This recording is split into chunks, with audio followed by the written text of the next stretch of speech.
Side खबरों के लिए सब्सक्राइब करें फ्लेम मीडिया और उसके बाद बेल आइकन को प्रेस करें ताकि सबसे पहले आपको मिले एक्सक्लूसिव खबरें।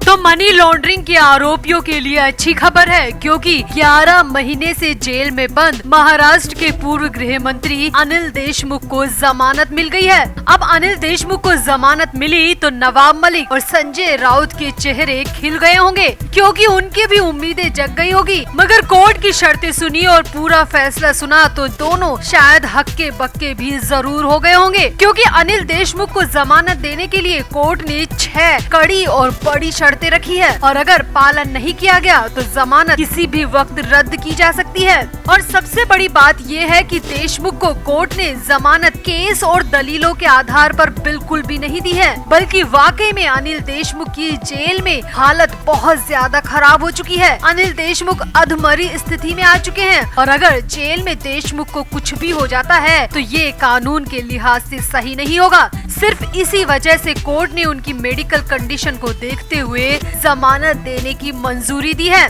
तो आपको अनिल देशमुख की जमानत से जुड़ी पूरी खबर डिटेल में बताते हैं और देशमुख के बाद मलिक और राउत को जमानत की कितनी गुंजाइश बढ़ गई है ये भी आपको बताते हैं। आप भी खबर को पूरा देखिए और फिर देशमुख की जमानत पर अपनी राय कमेंट बॉक्स में जरूर दें। तो आगे बढ़ने से पहले आपको बता दें कि हमारे व्लॉग चैनल नीतू की पलटन का लेटेस्ट व्लॉग रिलीज हो चुका है, जिसका लिंक डिस्क्रिप्शन में है। आप भी जल्दी से व्लॉग देखें, लाइक शेयर और सब्सक्राइब भी करें।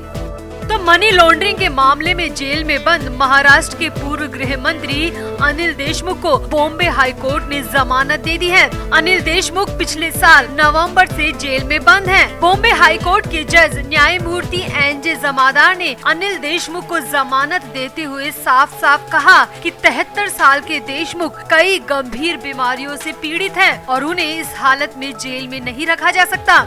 सामने आया है कि देशमुख की स्थिति इतनी ज्यादा खराब है कि अगर उन्हें जेल में रखा गया तो उनकी जिंदगी भी खतरे में पड़ सकती है, कोई अनहोनी भी हो सकती है। इसीलिए कोर्ट ने उनकी बीमारियों और उनकी लगातार गिरती मेडिकल कंडीशन की वजह से उन्हें जमानत देना यानी कि जेल से बाहर निकालना स्वीकार किया है। हाँ, कोर्ट ने जमानत तो दे दी है, मगर कोर्ट ने जमानत के लिए अनिल देशमुख को कड़ी शर्तों के बीच में भी घेर दिया है। कोर्ट की शर्तें इतनी सख्त है कि जमानत मिलने के बावजूद अनिल देशमुख को अपने ही घर में पूरी तरह नजरबंद रहना पड़ेगा।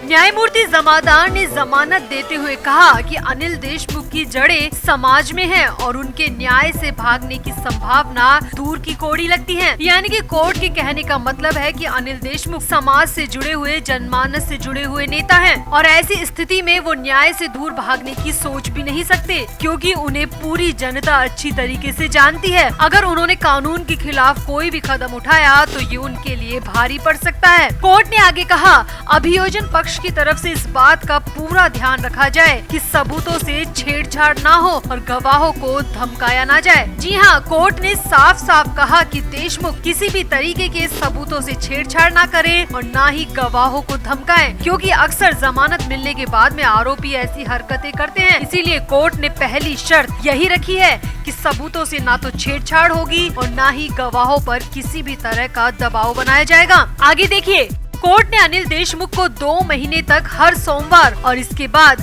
अगले 4 महीने तक हर दूसरे सोमवार को सुबह 10 से 12 बजे के बीच ईडी दफ्तर के सामने पेश होने के लिए कहा है। जी हाँ, यानी कि अनिल देशमुख को 2 महीने तक प्रत्येक सोमवार को ईडी दफ्तर में पेश होना होगा और अगले 4 महीने तक हर दूसरे सोमवार को ईडी दफ्तर में हाजिरी देनी होगी और वो भी फिक्स टाइम के बीच। बॉम्बे हाई कोर्ट ने ये भी कहा कि अनिल देशमुख को मनी लॉन्ड्रिंग एक्ट से संबंधित मामले में हर तारीख पर कोर्ट में पेश होना ही पड़ेगा। अनिल देशमुख को अपना पासपोर्ट कोर्ट में सरेंडर करना होगा और वे मुकदमे की सुनवाई होने तक मुंबई में ही रहेंगे। कोर्ट ने साफ साफ शब्दों में कहा कि वो बिना अनुमति के मुंबई शहर से बाहर नहीं जा सकते। अनिल देशमुख किसी भी गतिविधि में किसी भी तरह से शामिल नहीं होंगे जिसके लिए उनके खिलाफ मुकदमा चल रहा है।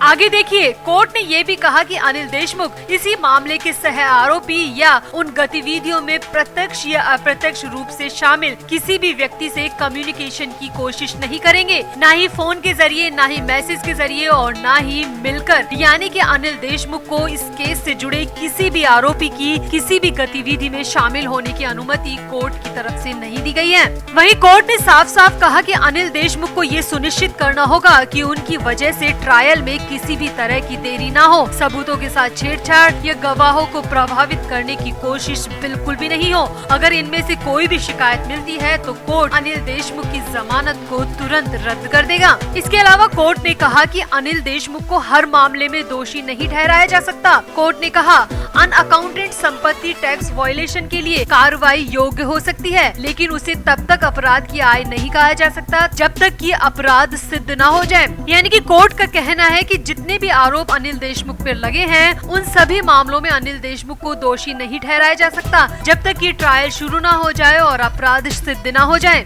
यहाँ आपको बता दें कि अनिल देशमुख पर महाराष्ट्र का गृह मंत्री रहते हुए अनिल वाजे के जरिए जबरन वसूली कराने के आरोप हैं। ईडी के मुताबिक कुछ पुलिस कर्मियों के जरिए देशमुख ने गृह मंत्री रहते हुए जबरन वसूली की थी, जिसे हवाला के जरिए से देशमुख परिवार के स्वामित्व वाले ट्रस्ट श्री साई शिक्षण संस्थान को भेजा गया था। कोर्ट ने यहाँ पर सचिन वाजे के दागी रिकॉर्ड की भी चर्चा की। तो कुल मिलाकर फिलहाल तो मनी लॉन्ड्रिंग और रंगदारी के आरोपी अनिल देशमुख को जमानत मिल गई है, मगर उनकी जमानत से नवाब मलिक और संजय राउत को खुश होने की रत्ती भर भी वजह नहीं मिली है, क्योंकि मलिक और राउत की मेडिकल कंडीशन ठीक ठाक है। मलिक ने तो कई महीनों तक प्राइवेट अस्पताल में इलाज भी लिया है और राउत तो एकदम फिट नजर आते हैं, क्योंकि कोर्ट ने अपने फैसले में साफ साफ कहा है कि जमानत की वजह सिर्फ अनिल देशमुख का बीमारियों से ग्रसित होना है। अब कोर्ट किसी को जेल में मरने के लिए तो नहीं छोड़ सकती और इसीलिए देशमुख को जमानत मिली है। तो देशमुख को जमानत के बाद क्या राउत और मलिक को भी जमानत मिलने की संभावना बढ़ सकती है, या देशमुख की जमानत से